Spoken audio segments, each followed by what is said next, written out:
जब ठगे गए गणेश जी विघ्न विनाशक व शीघ्र प्रसन्न होने वाले देवता हैं। अगर कोई सच्चे मन से गणेश जी की वंदना करे तो गौरी नंदन तुरंत प्रसन्न होकर उसे आशीर्वाद प्रदान करते हैं। वैसे भी गणेश जी जिस स्थान पर निवास करते हैं, उनकी दोनों पत्नियां रिद्धि तथा सिद्धि भी उनके साथ रहती हैं। उनके दोनों पुत्र शुभ व लाभ का आगमन भी गणेश जी के साथ ही होता है। काफी समय पहले की बात है। एक गांव में एक अंधी बुढ़िया रहती थी। वह गणेश जी की परम भक्त थी। आंखें भले ही नहीं थी, लेकिन वह रोज सुबह शाम गणेश जी की वंदना में मग्न रहती। नित्य गणेश जी की प्रतिमा के आगे बैठकर उनकी स्तुति करती, भजन गाती व समाधि में लीन रहती। गणेश जी बुढ़िया की भक्ति से बहुत प्रसन्न हुए। उन्होंने सोचा, यह बुढ़िया नित्य हमारा स्मरण करती है, परंतु बदले में कभी कुछ नहीं मांगती। भक्ति का फल तो उसे मिलना ही चाहिए। ऐसा सोचकर गणेश जी एक दिन बुढ़िया के सम्मुख प्रकट हुए तथा बोले, माई, तुम हमारी सच्ची भक्त हो। जिस श्रद्धा व विश्वास से हमारा स्मरण करती हो, हम उससे प्रसन्न हैं। अतः तुम जो वरदान चाहो हमसे मांग सकती हो। बुढ़िया बोली, प्रभु, मैं तो आपकी भक्ति में प्रेम भाव से करती हूँ। मांगने का तो मैंने कभी सोचा ही नहीं, अतः मुझे कुछ भी नहीं मांगना। गणेश जी पुनः बोले, हम वरदान देने के लिए ही आए हैं। बुढ़िया बोली, हे सर्वेश्वर, मुझे मांगना तो नहीं आता। अगर आप कहें तो मैं कल मांग लूं। तब तक मैं अपने बेटे व बहू से सलाह मशवरा भी कर लूंगी। गणेश जी कल आने का वादा कर कर वापस चले गए। बुढ़िया का एक पुत्र व बहू थे। बुढ़िया ने सारी बात उन्हें बताई। बेटे बोला, माँ, तुम गणेश जी से ढेर सारा पैसा मांग लो, हमारी गरीबी दूर हो जाएगी, सब कुछ चैन से रहेगा। बुढ़िया बहुत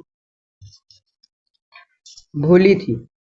नहीं, बहू ने बोला, आप एक सुंदर सा पोता वरदान में मांग लीजिए। वंश का आगे बढ़ने वाला भी तो चाहिए। बुढ़िया बेटे और बहू की बात सुनकर असमंजस में पड़ गई। उसने सोचा, यह दोनों तो अपने अपने मतलब की बात कर रहे हैं। बुढ़िया ने पड़ोसन से सलाह लेने का मन बनाया। पड़ोसन भी नेक दिल थी। उसने बुढ़िया को समझाया कि तुम्हारी सारी जिंदगी दुखों में कट गई है। अब जो कुछ भी जीवन बचा है, उसे सुख और से व्यतीत करो। धन अथवा पोते से तुम्हारा क्या मतलब, अगर तुम्हारी आंखें ही नहीं हैं, तो यह संसारिक वस्तुएं तुम्हारे लिए व्यर्थ हैं। अतः तुम अपने लिए दोनों आंखें ही मांगो। बुढ़िया घर लौट आई। बुढ़िया और भी सोच में पड़ गई। सोचते सोचते पूरा दिन निकल गया। कुछ भी निर्धारित न कर सकी। दूसरे दिन गणेश जी पुनः प्रकट हुए तथा बोले, आप जो भी मांगेंगे वह हमारी कृपा से हो जाएगा।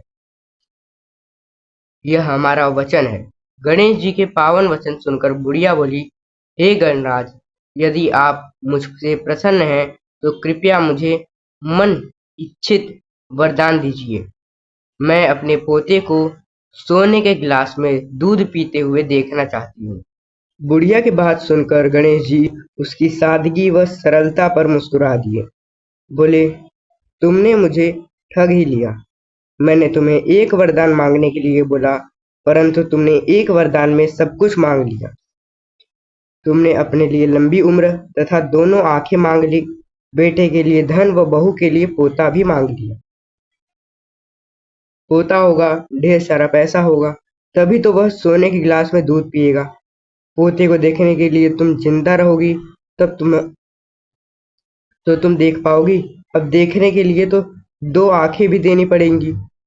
फिर भी वह बोले, जो तुमने मांगा वे सब सत्य होगा। यूं कहकर गणेश जी अंतर्धान हो गए।